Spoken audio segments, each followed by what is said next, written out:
Olá, vamos louvar o Senhor? Amém, igreja? Você da IBN, porque você está aí do outro lado da telinha, aí no seu computador, no seu smartphone.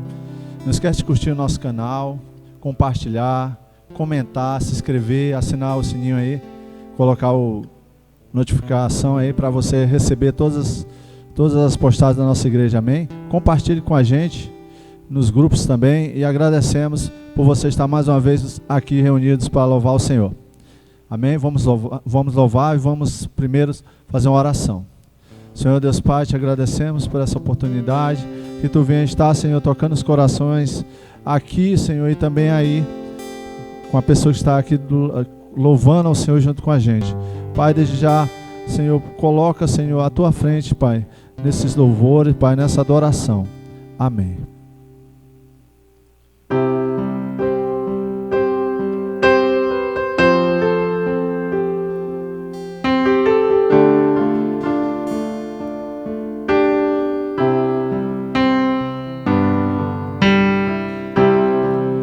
Esse é o coração valente, Ele ama toda a gente, Ele ama quem não lhe ama e ajuda quem não lhe pede. Esse é o coração que queima e traz paz ao coração.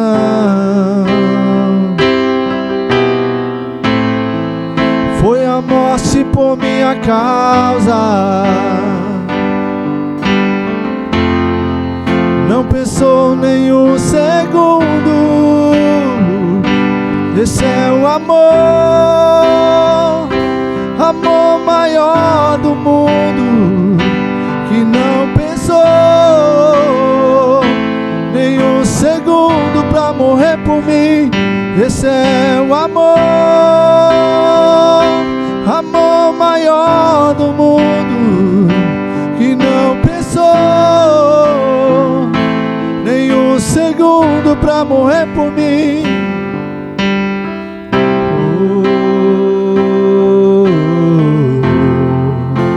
Santo é o Teu nome, Pai. Engrandecido, Pai.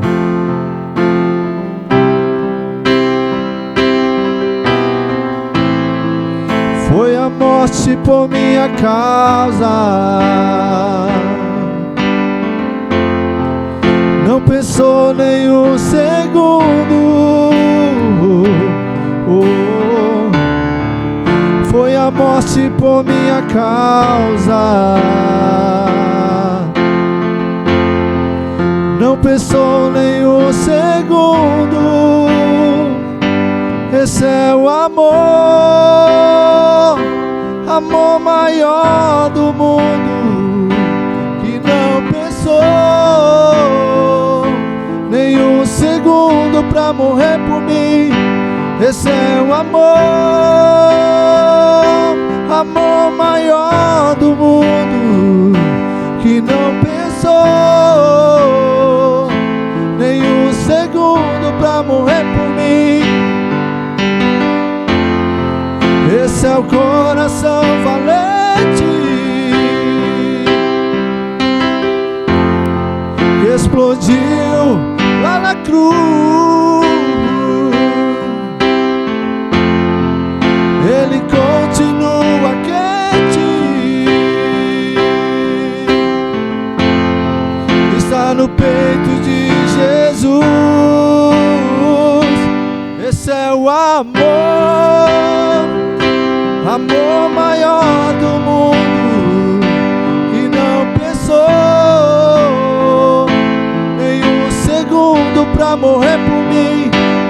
céu há. Glória a Deus, aleluia. Respire bem firme agora e diga assim: amor, amor maior do mundo, que não pensou nem um segundo pra morrer por mim.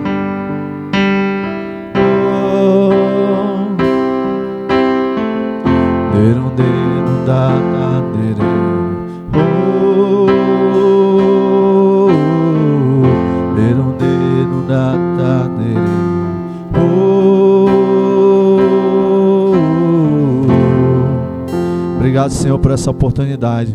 Que todos que estejam na sua casa levante seus braços mais alto possível. Louva ao Senhor com salva de palma e glória a Deus e aleluia. Amém. Glória a Deus. Seja bem-vindo, seja bem-vinda. Nessa noite, Deus tem uma palavra para você. Quem sabe uma palavra de confronto. Quem sabe você vai sentir um alento nessa mensagem. Mas uma coisa eu sei: uma palavra que tem o poder de transformar a sua história.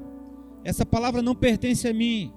Essa palavra é do Senhor. E o meu papel aqui é um papel muito difícil, porque você tentar transmitir o recado de Deus, o recado do Eterno, primeiro que é um grande privilégio para qualquer pregador fazer isso. Depois é um grande desafio, porque é necessário que o Espírito Santo venha nos dar direção, tá? Então, vamos orar. Senhor, muito obrigado por mais essa noite, por Tua graça, Teu amor e Teu favor. Ministra sobre nossas vidas, ministra Tua vontade e o Teu querer, porque é disso que nós precisamos, em nome de Jesus, amém? Agora eu queria que você acalmasse seu coração, sentasse aí confortavelmente na poltrona do seu estofado, aonde você estiver, e não se desconectasse com a mensagem. Eu estou em casa. Isso não quer dizer que você não está em culto, não é? Para aquele movimento na sala e concentre-se totalmente naquilo que está sendo falado. Bem, nós vamos ler a palavra do Senhor aqui como texto principal, 2 Samuel, capítulo 11. Vamos ler então a partir do versículo 15. Diz assim a palavra do Senhor: escreveu na carta, dizendo: ponde a Urias na frente da maior força da peleja e retirai-vos de detrás dele, para que seja ferido e morto. Aconteceu, pois, que tendo Joabe observado bem a cidade, pôs a Urias no lugar aonde sabia que havia homens valentes, e saindo os homens da cidade e pelejando com Joabe, caíram alguns do povo dos servos de Davi, e morreu também Urias, o Eteu. Então enviou Joabe e fez Davi saber todo o sucesso daquela peleja. O texto lido é um texto que deve entristecer o coração de todo homem de Deus. Por quê? Porque nós estamos descendo no esgoto da alma de um homem que recebeu o título de ter um coração segundo Deus. Nós estamos descendo no mais sujo, naquilo que há de mais denso da maldade humana. Esse texto fala sobre Davi, mas esse texto fala sobre você. Esse texto fala sobre mim. O tema da mensagem é: no velório de Urias. Você já esteve em um velório? Você já analisou o momento? Não é? Então eu imagino naquele ambiente, naquela sala, no palácio, após Urias ter sido morto pelos amonitas, no cerco que Israel fazia à cidade de Rabá, não é? Então Urias foi morto e o seu corpo foi resgatado. Enviaram para Jerusalém, e ali Urias está sendo velado. Está lá a viúva, Betseba, chorosa, porque o seu marido, o seu herói, havia sido morto. Vale ressaltar que Betseba não participou da trama, que Betseba, ela apenas enviou um recado para Davi, apenas uma notícia. A notícia foi: eu estou grávida. E você que conhece a história sabe muito bem do que eu estou dizendo. E Davi está lá no velório. Talvez Davi está com aquela máscara comum para o ser humano, né? Máscara comum que o ser humano gosta de usar. Talvez Davi está dizendo: escute, habitante de Jerusalém, eu sou um homem sincero, né? E eu estou sentindo muita falta desse soldado. Sabe, Urias não era qualquer um. Urias era um dos que a Bíblia chama dos 30 de Davi. Urias foi um homem especial demais. Urias foi um soldado muito guerreiro, muito valente. Urias fez toda a diferença na vida do reinado, né? na vida. Urias merecia honra, mas o texto nos diz que Davi cometeu uma atrocidade, e isso deve revoltar o seu e o meu coração. O interessante é que Joabe, o comandante do exército, ele diz o seguinte: o texto diz que ele fez Davi saber o sucesso daquela peleja. Sucesso. Davi matou Urias? Sim, mas não só Urias. Não é dito quantos soldados morreram pela ação egoísta que Davi tivera. Sabe, Davi, que havia cometido adultério já era um pecado terrível. Agora ele comete assassinatos, plural. Ele não cometeu assassinato, ele cometeu assassinatos. Urias era um oficial, com ele estava o seu pelotão, e a estratégia era: qual é a estratégia? Primeiro, o inimigo eram os amonitas. Qual era a estratégia? Escolhe o lugar aonde a peleja é mais perigosa. Escolhe o lugar aonde a possibilidade de morte seja elevada. E quando você estiver lá, posiciona o exército, e quando a peleja ficar acirrada, retira a todos e deixa somente Urias.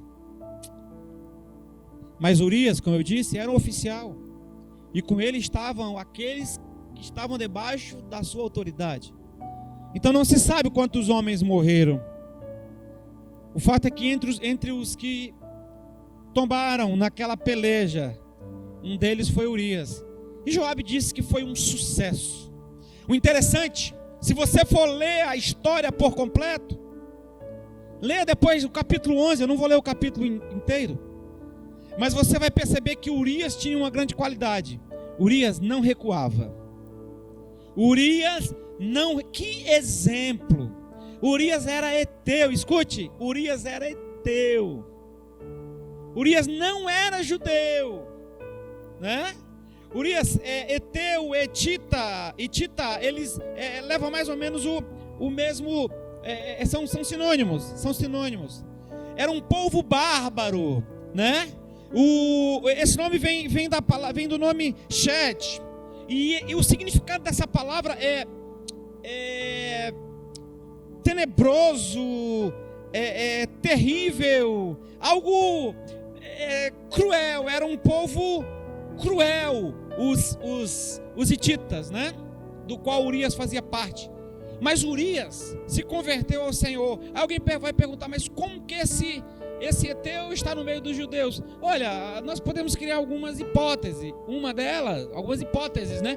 Uma delas é que quando Israel entra para conquistar a terra, já no período dos juízes ali, né? Então muitos deles fugiram, foram aniquilados, mas outros permaneceram em Israel, e através de casamentos, né, com hebreias, ali ficaram, e ali criaram família, e lá estão. Talvez seja essa a explicação para que hajam heteus entre os judeus. Urias não era qualquer heteu, Urias era temente ao Senhor. Se você for ler o texto, você vai ficar impactado, né? Eu vou tentar trazer só uma luz rápida para você. Tá, olha só.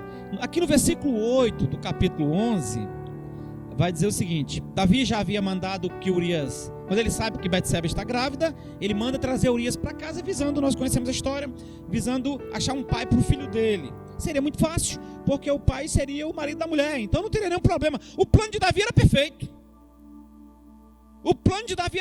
Davi só não contou com a ação de Deus na vida dele. Não é? Só não contou com a ação de Deus na vida dele. Então ele manda trazer Urias. Aqui no versículo 8, Davi diz o seguinte: disse, pois Davi a Urias: desce a tua casa e lava os teus pés. E saindo Urias da casa real, logo lhe foi mandado um presente da mesa do rei. Porém Urias se deitou à porta da casa. Urias deitou à porta da casa real com todos os servos do Senhor e não desceu à sua casa. E o fizeram saber Davi, dizendo Urias: não desceu à sua casa. Então disse Davi a Urias: não vens tu de uma jornada?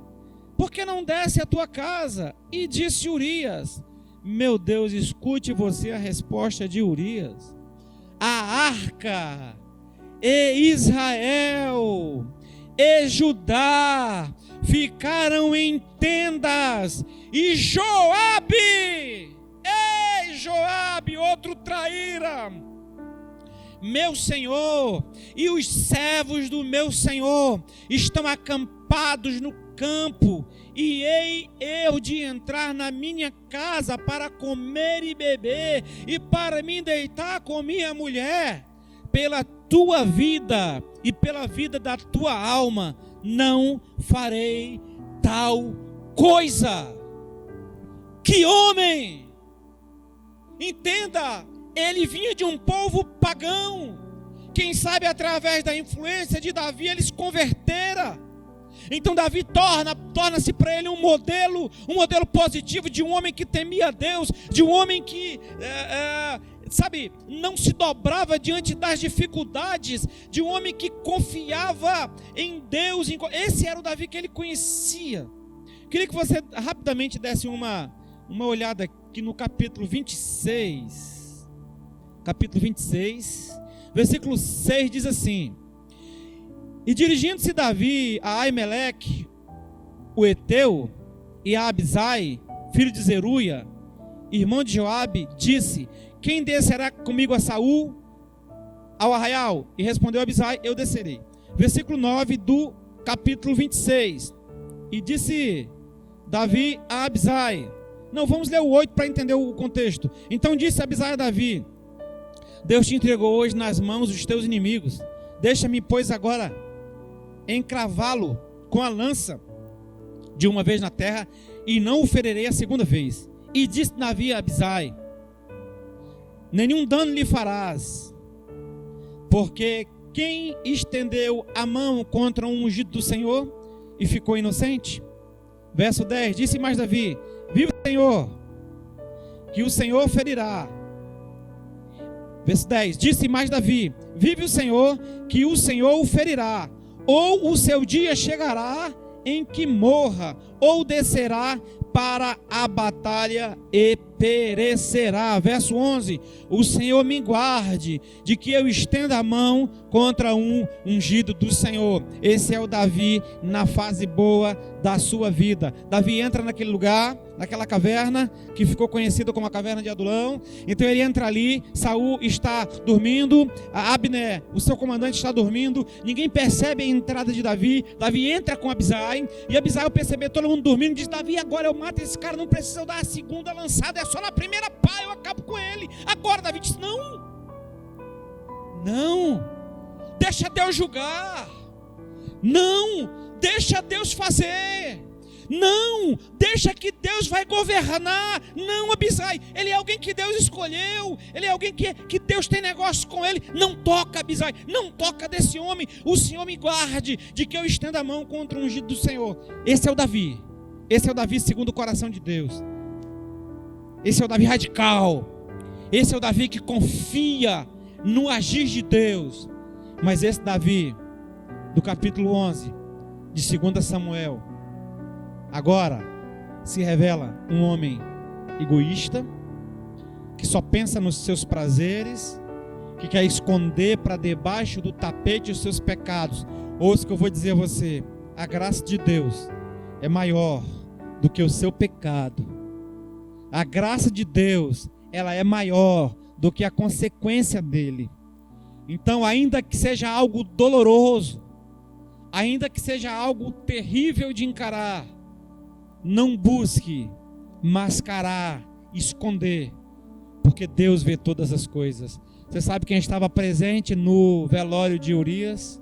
Pois é, lá estava a Betseba, lá estavam os soldados, quem sabe Joabe, lá estava o rei Davi, lá estavam as mulheres de Davi, lá estava o profeta Natã, e o profeta Natã está lá e Deus está dizendo: tu está acompanhando essa palhaçada aí, Natã? Tu está vendo o comportamento de Davi, está vendo a máscara que ele está usando? E talvez Natã está dizendo: eu não conheço essa face desse homem, Senhor. Pois é, Davi, ele chegou na sua fase mais negra. Escute, todo homem tem o seu lado escuro, que precisa ser entregue a Deus, que precisa ser levado à presença de Cristo. É o canalha que vive em cada um de nós, é o desgraçado que é difícil de morrer, é aquele que alguém já disse que achou que ele havia morrido nas águas do batismo, mas descobriu que ele sabia nadar. É esse que busca vantagem em tudo, é esse que peca e não reconhece a sua falha. Deixa eu dizer uma coisa a você, vai dando uma olhada, você vai perceber falha na vida de Moisés, erro grave na vida de Moisés, você vai perceber erro grave na vida de Abraão, erro grave na vida de Isaac. Nós estamos diante de um erro assustador na vida de Davi. Paulo vai dizer em Romanos que todos pecaram. Paulo vai dizer em Romanos que todos pecaram. Deus não tem problema em se relacionar com o pecador. Deus não tem problema em se relacionar com o pecador. Escute, os nossos pecados não devem ser motivos de estarmos afastados do Senhor. O pecado tem o poder de separar? Tem, mas eles não devem ser o motivo de Deus nos separarmos. Ao contrário, por causa deles foi que Cristo se fez homem. Deus conhece o nosso interior, conhece a nossa estrutura. Ele sabe que somos pó. Ele conhece as nossas debilidades, Ele conhece você, Ele sabe o que passa no seu coração nesse momento. Ele viu o dia que você traiu sua esposa, Ele viu aquele dia que você estava vendo pornografia na internet, Ele viu aquele dia que você tramou contra o seu amigo. Aí alguém vai dizer: mas peraí, Davi matou tantos, Davi assassinou tantos. Mas Urias não era qualquer um. Urias é alguém que está preocupado com a arca de Deus. Ele está dizendo: não, eu não terei os prazeres lá na minha casa, lá na minha cama, eu não posso. A arca,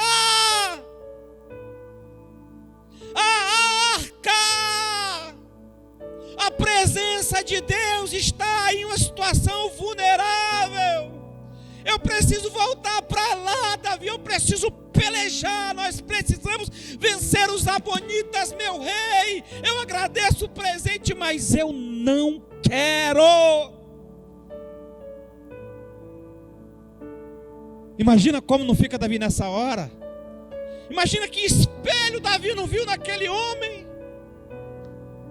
Urias não conhecia o coração de Davi, mas Davi conhecia muito bem Urias. E Davi está entrando em uma situação cada vez mais complicada, em uma situação cada vez mais enrolada. Lembra aquela palavra que vai dizer que um abismo chama o outro? É isso que Davi está vivendo. É exatamente isso que Davi está vivendo. Um abismo chama o outro. E ele olha, Davi já teve essa preocupação com a arca do Senhor. Davi já teve essa preocupação com Israel. Mas agora Davi só pensa em esconder o seu pecado. Davi sabia quem era Betseba. Davi sabia que não deveria fazer isso. E ele está diante de Urias. Então lá no velório do Urias ele está lembrando disso tudo. Mas parece que Davi esqueceu que o nosso Deus é um Deus de justiça. E Natan, naquele momento lá, né, não era época de Covid-19, então pôde ter o velório normal, hoje não está podendo, então não é bom morrer nesse tempo, não morra agora, deixa para morrer depois. Senão você não vai nem poder usufruir dos benefícios de um velório. Se bem que morto não usufrui de benefícios de velório, né? Mas a galera não vai poder tomar aquele Nescau maravilhoso com aquela bolacha Miragina, né? Tranquilo. Voltando para o texto. E o velório está rodando, e as pessoas estão falando de Urias, e as pessoas estão comentando, e Davi está lá, certamente arrasado. Davi está lá, a ficha já havia caído. A ficha já havia caído. Mas ele ainda pensou que seria possível esconder aquilo lá. Escute, irmãos, diz a Bíblia que não há nada oculto que não seja revelado. Não há nada oculto que não seja revelado. Foi revelado. Foi revelado. E Davi teve que pagar o preço da sua escolha errada. Davi teve que olhar para Urias e ver que Urias era um gigante diante dele. E ele que no passado já havia andado pelo mesmo caminho que Urias agora andava. Ele que já havia tido a mesma preocupação daquele homem que ele havia assassinado. E diante daqueles corpos, né, que certamente o velório não era só de Urias, mas era de Urias e de muitos do seu pelotão, né? Davi está dizendo: meu Deus, o que eu fiz? Como eu estou imaginando que o coração de Davi está refletindo, irmãos. Eu não acredito que ele não tenha refletido sobre isso. Talvez se ele conhecesse o Novo Testamento, ele estaria dizendo que nem Paulo: miserável homem que sou um desgraçado. Eu não queria fazer isso, mas fiz. Me deixei levar pela emoção, me deixei levar pelo momento. E agora eu estou aqui no velório de Urias. Você sabe quem está sendo sepultado no velório de Urias? Davi. Davi está sendo sepultado. E eu não sei o que você faria no velório de Urias. Imagina que você está lá, imagina que você sabe de tudo o que aconteceu. E você está olhando para a cara cínica que Davi está fazendo naquele momento. Que você está olhando para aquela cara abobalhada de Betseba. Ela não sabia da história, mas ela sabia. Ela foi um dos motivos, ela foi o motivo, não é? Daquilo lá.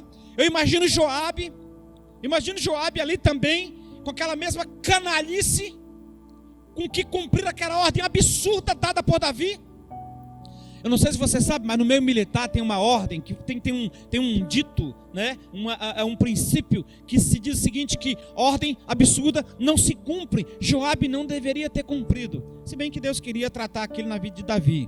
Davi já havia matado Urias antes que ele levasse a carta para Joabe, porque algumas vezes nós matamos as pessoas antes que elas entrem no esquife, né? Antes que elas entrem na urna funerária, tá? Então, irmãos, essa é a situação. A história está andando, Davi está fazendo o possível para esconder, mas Deus estava presente no velório. E aí você vai olhar, realmente, Davi foi terrível. Você sabe qual é o grande problema? É que Davi foi terrível e que Deus perdoou Davi. Deus perdoou a Davi. Davi encontrou graça. Pagou a consequência? Pagou um preço? Sim. Sofreu a consequência? Sim. Mas Deus perdoou a Davi. E Davi entendeu que aquela operação não havia sido um sucesso. Que aquela operação havia sido o maior erro da sua vida. E ele havia compreendido que no dia do velório do Urias, no dia do assassinato do Urias, quem morrera fora Davi. Quem fora velado naquele dia fora Davi. E que Urias era um homem digno demais para permanecer no seu exército. Por isso o Senhor o levara para si. Que Deus possa, meu irmão, minha irmã, te fazer refletir nessa hora. Não jogue pedra em Davi, porque você também pecou. Tá? Você pode, de repente, dizer: eu sou uma pessoa justa, eu sou uma pessoa íntegra, eu sou uma pessoa reta. Você pode dizer isso para mim, mas deixa eu tentar te levar a uma reflexão. Vamos agora entrar na sala do trono do Pai, tudo bem? não é? Vamos entrar na sala do trono de Deus. Aí de repente chega um anjo, e esse anjo tem uma pasta, e nesta pasta tem vários pendrives. E ele olha para você e diz assim: Pedro, eu vou pegar o teu pendrive e vou jogar aqui na telona do Pai. E aí se tiver algum erro na sua vida, vai aparecer aqui diante de todos. Imagina que isso aqui é uma grande tela, e vamos conectar o pendrive da sua história. Será que aparecia algo parecido? Será que surgiria nessa tela algo parecido? Algum erro parecido? Certamente que sim. Certamente que sim. Então quanto é que vale o homem? O que é que vale o homem? Deixa eu te falar, o homem não vale nada. Você não presta, eu não presto, nós não prestamos. O que Davi fez, você teria feito ainda pior. Porque pior do que aquele que erra é aquele que sabe jogar pedra no outro. Não jogue pedra, porque você é o outro para outro. É isso que eu quis dizer. Eu não disse nada que eu não sei o que estou falando. Para mim, você é o outro. Para você, eu sou o outro. Ou seja, só não para mim eu não sou o outro, mas para o resto do mundo eu sou o outro.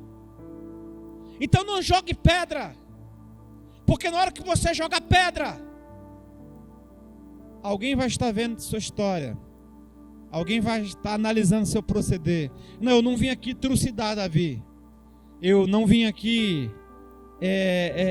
discordar do título de homem segundo o coração de Deus. Ao contrário, eu vim aqui dizer a você que Davi realmente foi um homem segundo o coração de Deus. E a maior prova disso é esse momento na vida dele. Ele teve consequências terríveis. Viu um filho estuprar a filha. Ele viu irmão matar o outro. Ele viu um filho se levantar contra ele para lhe tomar o governo. Ele viu esse filho ser assassinado. Ou seja, a vida de Davi virou um inferno. Ficou do jeito que o diabo gosta. Mas aí Davi então se levanta. Após Natan ter com ele, após Natan denunciar seu pecado, ao invés de se voltar contra o profeta, Natan se volta para Deus. Ele não se volta contra o profeta. Você sabe o que Davi faz? Aí nasce o homem segundo o coração de Deus. Não, ele não lança pedra naquele homem que Deus envia para lhe tratar. Ao contrário, ele reconhece. Ele diz: eu pequei. Eu pequei. Eu queria que você, depois com calma, você lesse o Salmo de número 51. Se você não sabe, esse Salmo foi escrito por Davi. E esse Salmo vai relatar esse momento terrível na vida desse rei maravilhoso. Não é? Quando ele é confrontado pelo profeta. Se Deus usa pessoas para te confrontar, não busque matar essas pessoas, porque Deus manda outro. Se você matar, Israel matou profetas à vontade, mas sempre houveram profetas em Israel. Obviamente que para os teólogos de plantão, tirando aqueles 400 anos de silêncio, sempre houveram profetas denunciando o pecado de Israel. Ok? Então o Salmo 51 vai falar sobre isso. Davi se volta para Deus. Davi reconhece sua falha. Davi reconhece seu pecado. Davi, ele vai dizer coisas incríveis, coisa como, versículo 4, contra ti somente pequei e fiz o que era mal à tua vista. Davi fez o que era mal diante do Senhor. Davi fez o que era mal diante do Senhor. Versículo 5 ele vai dizer: eis que em iniquidade fui tomado, e em pecado me concebeu a minha mãe. Você sabe o que Davi está dizendo? Sou igual aos outros. Sou igual o outro. Peraí, como é que é igual? Que é igual o outro? Talvez Davi se achou bonzinho demais, porque foi escolhido por Deus. Talvez Davi se achou acima da média. Escute, ninguém é acima da média. Ninguém é acima da média. Todos somos homens, todos somos falhos. O pecado do outro não justifica que você lance nele pedras. A minha falha não justifica que você se diga melhor do que eu. Ao contrário, quando alguém porventura chegar para você e denunciar um pecado seu, eu vi certa vez alguém falar isso, e eu achei isso muito interessante. Quando você vê alguém falando mal de você, sabe aquela história de, eu sou, me fugiu o termo agora, não é que eu sou justo, eu sou íntegro, não é? Para com essa história de buscar a justiça própria. Sabe quando alguém está falando mal de você? Fica calado, porque talvez você seja pior do que o cara está falando. Todos pecaram, todos erraram. Em pecado nos concedeu nossas mães. Em pecado nos conceberam, por melhor dizer, nossas mães. Então o homem é pó, o homem é falho. Davi sim matou Urias e matou mais um monte de gente. Mas quando você mata alguém que Deus tem levantado para a sua vida, Urias foi levantado como um grande mestre. Talvez depois daquela experiência Davi virou outra pessoa. Talvez Davi ainda até ali, Davi ainda não era o homem segundo o coração de Deus. É verdade, talvez até ali Davi ainda não era o homem segundo o coração de Deus. Talvez até aquele erro. Sabe, irmãos, Davi teve a oportunidade, nós temos a oportunidade de diante de falhas como essas, diante de momentos difíceis como esse, você se revelar como alguém que confia no agir de Deus, como alguém que enfrenta a realidade, como alguém que se dispõe a pagar o preço, só para não perder a presença do Senhor na sua vida. Era isso que Davi não queria perder. Davi voltou a valorizar a presença do Senhor. Davi voltou a valorizar a presença do Senhor. Versículo 10 diz assim, do capítulo 51 do livro de Salmos: cria em mim, ó Deus, um coração puro. Cria em mim, ó Deus, um coração puro, e renova em mim um espírito reto. Ei, Davi está clamando por renovação. O rei Davi está clamando por renovação. Você sabe quando ele percebeu que precisava de renovação? No dia que ele enxergou que os atos, seus últimos atos, estavam muito longe de que ele já havia sido no passado. Ele só percebe quando vai lá no velório do Urias. Versículo 11: não me lances fora da tua presença, e não retires de mim o teu espírito. Torna a dar-me a alegria da tua salvação, e sustém-me com espírito voluntário. Você sabe o que significa uma pessoa com alegria da salvação? Se você está cheio da alegria da salvação, você não tem medo do que pode te fazer o homem, você não tem medo do que vai acontecer amanhã, você não tem medo de enfermidades, também você não trata de maneira irresponsável, você não procede com desobediência, mas você confia que você está em Deus, vivendo ou morrendo, comendo ou passando fome, rico ou pobre, com amigos ou sozinho, você confia no agir de Deus. Então, irmãos, nessa noite, nesse momento que você está assistindo essa mensagem, não sei se é noite, é o hábito, né, de falar à noite, já que trata-se de um culto noturno. Então ouça isso. O seu erro, ele pode ser o final da sua história, do seu ministério, do seu casamento, da sua relação familiar, das suas amizades. Ou o seu erro pode ser a cicatriz que vai marcar um novo tempo na tua história. Davi disse: eu quero alegria de volta. Davi disse: eu quero o Espírito Santo de volta. Davi disse: eu quero renovação. Eu não quero ficar nesse buraco. Eu sei que eu caí, eu sei que eu errei, eu sei que eu falhei, mas eu sei que há perdão em ti, Senhor. Eu sei que há perdão. Ei, irmãos, há perdão em Deus para você. Mas o perdão de Deus não é para qualquer um. O perdão de Deus é para aquele que deseja. Clama a mim e responder-te-ei. Clama a mim e responder-te-ei. E acontecerá que todo aquele que invocar o nome do Senhor será salvo. Que o sangue de Jesus te cubra. Que o Senhor te livre do mal. Ouça essa história. Analise esse momento. Nunca mais se ponha, nunca mais pague de bom moço diante das pessoas.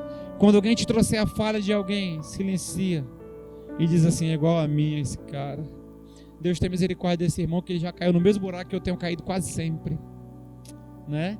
Quando alguém tentar levantar uma história de pessoas que Deus tem posto na sua vida, sabe, irmãos, não some com isso, não some essa pessoa, ao contrário, diga: olha, é possível que o irmão tenha errado, é possível que a irmã tenha errado, é possível, mas tem graça de Deus para a vida dele, ele vai ou ela, eles vão se voltar para o Senhor, Deus vai perdoar, Deus vai restaurar. Entenda, essa palavra não é uma palavra de acusação, essa palavra não é uma palavra de consolo, mas essa palavra é uma palavra de restauração. É tempo de buscar esse consolo em Deus, é tempo de se voltar para o Senhor. O Deus, ele trouxe alguém de fora. Ah, mas eu sou crente, o cara é mundano. Para com essa história. Urias era heteu. Mas Urias passou a amar a presença de Deus. Vai ler a história de Israel, vai ler a Bíblia. Você vai ver quantos homens e mulheres vieram de outras nações, vieram do paganismo e se voltaram para Deus, fizeram coisas grandes. Fizeram coisas incríveis, coisas maravilhosas. Nós podemos perceber Raabe, a ex-prostituta, que entrou na genealogia de Jesus, né? Nós vamos dar exemplos aí inúmeros para você. Então não dê carteirada em Jesus. Eu sou crente, eu congrego na igreja tal. Para com esse negócio. Diz a Bíblia que, para encerrar, 2 homens entraram no templo.